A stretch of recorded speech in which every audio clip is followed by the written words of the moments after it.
Welcome to the Be Mindful podcast. I am your host, women's mindset and manifestation coach, Rachel Rosal Torrio. If you are interested in manifestation, personal development, or spirituality, you have came to the right place. This podcast was created with the intention to help you become mindfully aware of how you think, what you speak, and what you believe, because who you are from within is what you will attract from the out. Let's begin.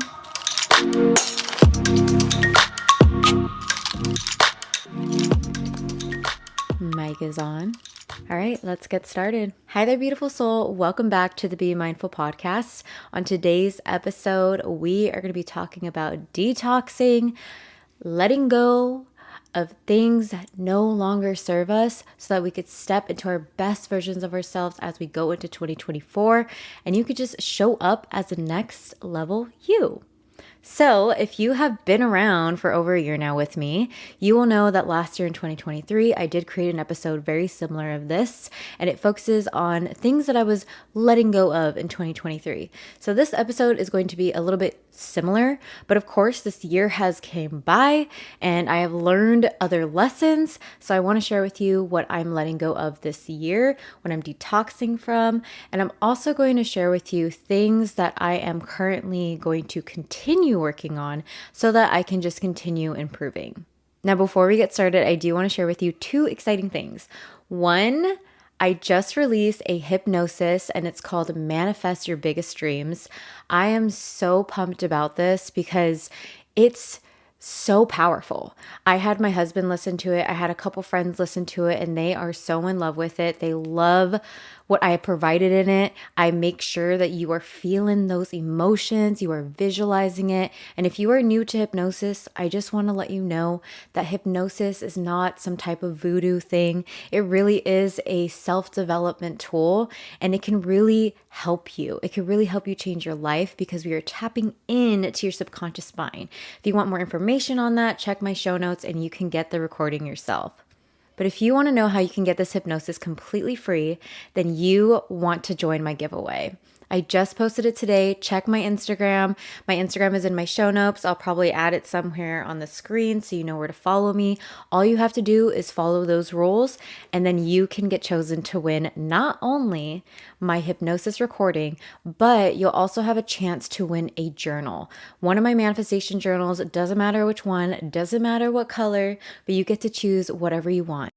On top of receiving the journal and the hypnosis for free, I also want you to choose a friend that you think deserves the journal and also the hypnosis. The reason why is because this is the season of gift giving, and I think it would be really cool for you to be able to gift this to someone else too. So if you're interested and you want to win both of these, check my Instagram, follow the rules, and good luck. So the first thing I want to share that I am letting go of this year is multitasking with everything that I do.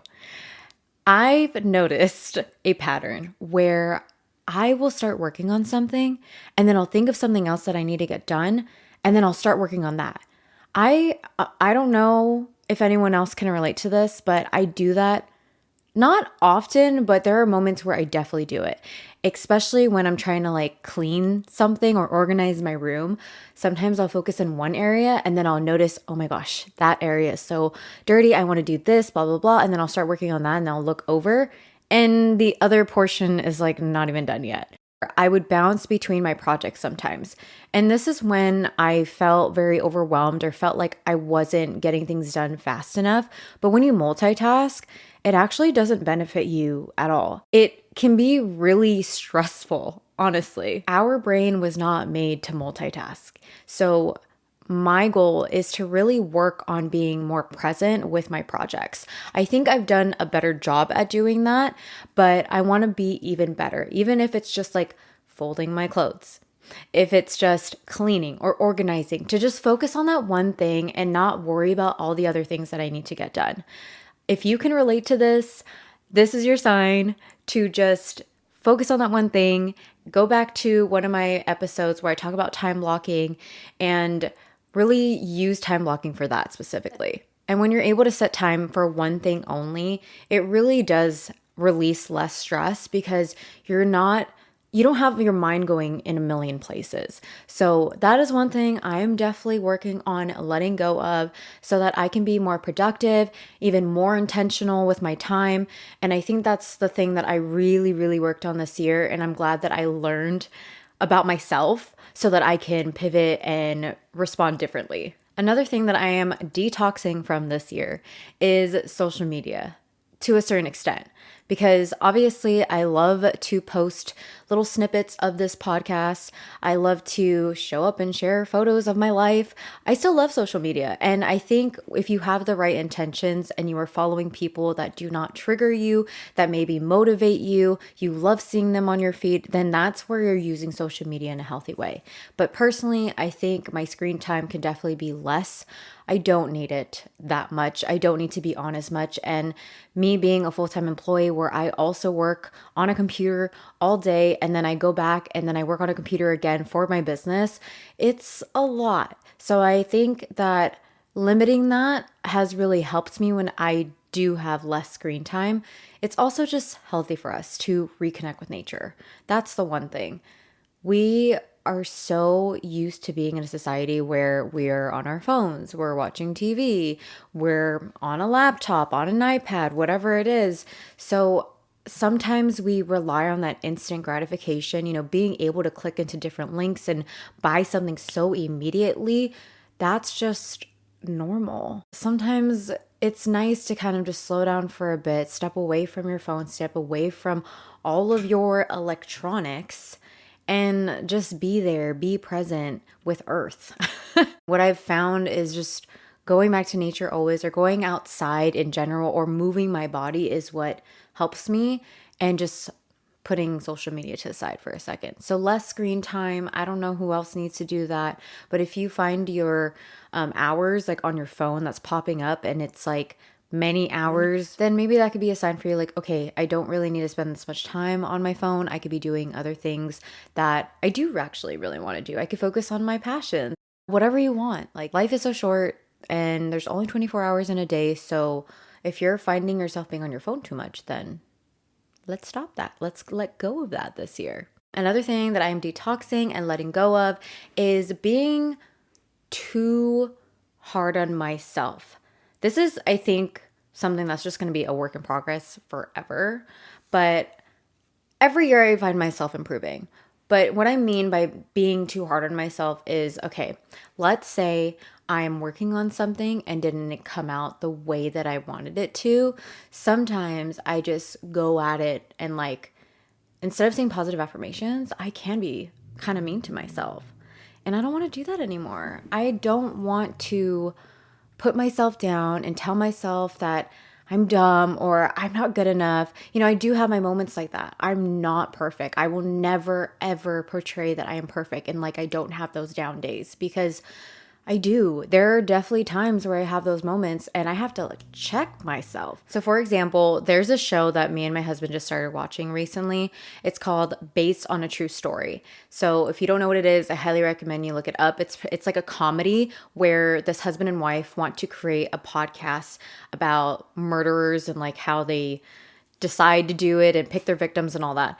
And basically, the example I want to share with you is there are many moments before they decide to start this podcast where the husband is putting himself down, just calling himself a loser and that he's not enough. I think he even says he's not worthy, something like that. Those are a lot of moments I used to have when I was younger, where I would get so mad at myself for not being better. And I still have moments like that sometimes where I'm just being so hard on myself. And that is what I'm trying to let go of completely. I want to be able to just stop myself before I say anything mean about myself, and then just pivot and be like, okay, I'm worthy. I can do this, whatever I'm working on, and just move forward. Because when we talk badly about ourselves, we are creating spells. Words are literally like spells. So whatever you say about yourself and you wholeheartedly mean it and you're saying it with emotion, you are literally spelling yourself, and in a negative way if you're putting yourself down. So if you resonate with this at all, I want you to stop doing that, because we don't need to put ourselves down. It's not worth it. It doesn't move us forward. It only holds ourselves back and it diminishes our confidence in ourselves. So, that is what I am working on letting go of, not being so hard on myself, not putting myself down if I am struggling, because no matter what, we are going to reach challenges, but we won't have the best time getting through that challenge if we're just putting ourselves down. So, reminder, be kind to yourself, okay? The next thing that I am letting go of is being a little too nice to other people, like kind of like a people pleaser. I don't think I'm a people pleaser, but I am too nice where I give people too many chances. Used to be. I'm not saying I do that anymore. And I noticed that this year I kind of just put the foot down and set boundaries, was like, you know what? I am so done with allowing people to just walk over me because I am so kind. I really am. Like, I'm not the best person. I'm not the perfect person. If I mess up, I will admit that to you. I will communicate with you and I will try to talk to you if there's something going on between us. Now I'm like, sometimes it's not worth it anymore, right? So I'm not saying to not give people second chances depending on what they did, but what I am saying is to stand your freaking ground. Know your worth. Know who can have the ability to be in your life, honestly. That is something that I have learned the last few years. And when I started letting go of people that no longer were supposed to be in my life, the right people came in. I haven't been any happier. I am super grateful for the people that are in my life, and I'm super grateful for the lessons. And for those who are no longer in my life that maybe I have cut ties with, like, I only still want the best for them. That's all I want for other people. And I think it makes sense to just allow people to come and go, because maybe not like always come back. Allow people to come into your life and some of them just be lessons, and then let them go if you need to. So this is just a reminder. Stop being too nice. Stop being a people pleaser and stand your ground. Do things for the benefit of your mental health and your own happiness. As long as you're not harming other people, then screw it, right? Do what's best for you. This is your life. So no more being too nice, okay? No more people pleasing. We are letting go of that and stepping into 2024 with a new energy of confidence and knowing who you are and who can be in your life. So we talked about a few things that I am detoxing and letting go of in 2023. And now I want to talk about the things that I'm going to continue working on so that I can just keep improving. That's pretty much everything that I'm working on detoxing and letting go of in 2023. And now let's talk about the things that I want to continue doing so I can continue improving. I thought it'd be great to share this because what if this helps you? So, the first one I want to share is just tracking my finances, because I have been so good at this. I'm definitely not excellent. I am not a financial advisor or anything, but I have found finally what has worked for me. And every single month now, I know exactly how much funds are going in and out. I know exactly how much is being paid towards debt. I know exactly how much is going into our savings. I think I've definitely put myself in a better position because I have chosen to just know where my money is going. I just know being in your 20s, especially when you start to make money, you want to spend it on everything because that's actually your money now. But the one thing that my parents have always told me is to make sure that I'm saving for my future. So saving for my retirement, for example, I've always had a 401k, and now I also have a Roth IRA, and now I also have a savings account that is just constantly growing, which is freaking awesome. I shared that in my last episode. So if you're interested in getting a high yielding savings account that's just going to keep growing, check my show notes because there's a link there so that I can refer you to. But anyways, I just want to remind you that tracking your finances are so important. So if you want to buy something for yourself, you can do that. It's totally possible. If you want to save for something like a home, which me and my husband are doing, you totally can. Understanding the way that you approach finances, like understanding how you spend every month. Like, what are you spending more on? And do you want to continue spending more on that? Or do you want us to continue spending less in that area? That's where I feel like I am getting better at, and I'm going to continue so I can just learn and improve more in 2024, because we are going to make that bank, okay? We're going to make that bank together. The next thing I'm going to continue working on is having weekly focuses. I noticed that this really works for me. Either way, I'm going to get things done and I'm going to go for my goals, but I need to do it in a way that works with my lifestyle and that doesn't affect my mental health negatively. I wanted to understand my personal flow and see, okay, how long does it take for me to record? How long does it take me to edit? How long does it take for me to make sure I post everything on all the social media platforms? And that way I can pivot and add another project on top of that. And how can I do that in a way where if I do have a client call, I still have time for that? So I have chosen to make sure that every week I have availability for client calls at specific times, but each week I'm focusing on a different project. So, for example, the first week can be podcasting. I'm focusing on recording and editing and getting that posted. And the second week can be regarding my hypnosis recordings. That's what I've been working on. And I have been switching off each week to see how my flow is going. And honestly, that just works for me. Some people switch off between days, but that works for me. Having a one thing to focus on throughout the week. That way I know I'm getting things done every single month. I'm hitting my goals. And if I need to speed up things a little bit, I can. I could pivot. So I wanted to share that with you because I think it's a great technique that's really worked for me. And if you have many different goals, maybe you could do that. So each week within the month, you can have your focuses. And then let's say you use one week where it's kind of just like brainstorming so that when you go into those specific weeks, you're ready to go. I personally love it. So if you try it out, please let me know. Another thing I'm going to continue working on and also need to improve on is setting more time for quiet time. I notice when I don't set time for quiet time, that's when my anxiety is a lot higher. This quiet time can honestly just be listening to a meditation or just reading or listening to a hypnosis. I personally don't really like just sitting there in complete quiet. I know some people can do that and they say that's like really healthy, but it just doesn't work for me. My mind kind of goes everywhere. And my quiet time is, well, the ones that I just listed.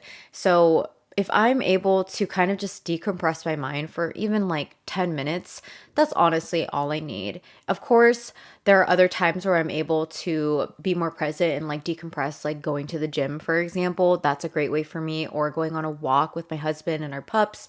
That's really great for me. But being still for just like 10 minutes and like not worrying about any tasks to work on, that is what I need more of when I go into 2024. So we're going to work on that. And the last thing that I really, really, really need to improve on, and want to share this with you, especially if you're in your 20s too, or older, because this is, sorry. This is beneficial for everyone's age. And my husband is like the best person to motivate me to do this because he does this every single night without hesitation. It's stretching and foam rolling. If you don't have a foam roller, that's totally fine, but you should stretch. I'm saying this because as you get older, it does get a little bit harder. Your body gets a little bit more stiff, especially if you're not moving your body as much and you're someone like me that sits at a desk all day. Yeah. Highly recommend stretching. It's just so good for your body. I also feel so much better every time I do. So I am going to continue working on doing it every night before bed. That's when my husband does it. He has been so consistent. Like, I don't even know, but I'm going to try it and I will let you guys know how that goes in a couple months. But I recommend you try it too because you're just going to get older and you're going to get stiffer. So stretching is just so beneficial anyways. Sorry, I lied. I do have one more thing that I do want to continue doing and I've been loving it. I don't think I need to improve on it. I think I got it down, but it's having greens daily no matter what, even if it's eating the greens or drinking the greens. I am not really like a salad type of girl or really care for vegetables. I mean, I'll eat it. I definitely will eat it. But I really love smoothies. I love fruit drinks. So every single day, pretty much, me and my husband make a green drink. And that is pretty much our first meal or with our first meal. I feel like the healthiest I have ever been. I don't force myself to eat. I don't starve myself. I eat intuitively. I eat when I'm hungry, and I don't count my macros or anything like I used to. I feel like I'm in a really good, healthy state. And knowing that no matter what, I am getting greens in my body honestly just makes me feel really good. All right, beautiful soul, that is the end of today's episode. If you enjoyed this, please don't forget to like and subscribe wherever you are watching or listening in. And just a reminder, if you want to win a free manifestation journal and my free hypnosis to manifest your biggest dreams, please join my giveaway. Check out my Instagram. And again, if you win, a friend of yours can win the same thing along with you. I want to give this back, especially around Christmas time. I thought this would be such a fun giveaway. So good luck to everyone that joins. And as always, don't forget, be mindful, because who you are from within will attract from the out. Bye, guys.